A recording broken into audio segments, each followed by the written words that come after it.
Final score of the Georgia versus Michigan game last night was 34 Georgia to 11 Michigan. And Stetson Bennett honestly played a great game in my opinion.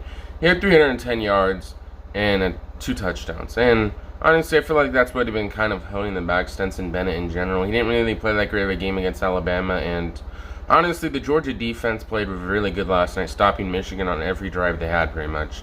Both the quarterbacks, I think one had 2 interceptions for Michigan, and the other only had 1 touchdown. So they didn't have that great of a game. And the Michigan defense really couldn't stop what Georgia kept running. They kept running a throw the outside every time. They ran the same play like 10 times in a row, and every time they picked up yards on it. James Cook, Dalvin Cook's brother, had 99 receiving yards and 1 touchdown.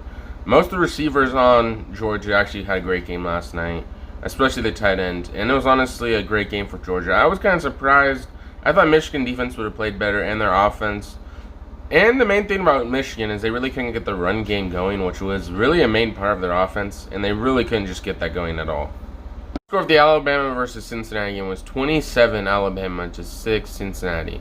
In my opinion, Bryce Young had a pretty good game. He only had 181 yards, but he had 3 touchdowns last night and 1 interception. Alabama versus Georgia is honestly going to be an interesting game.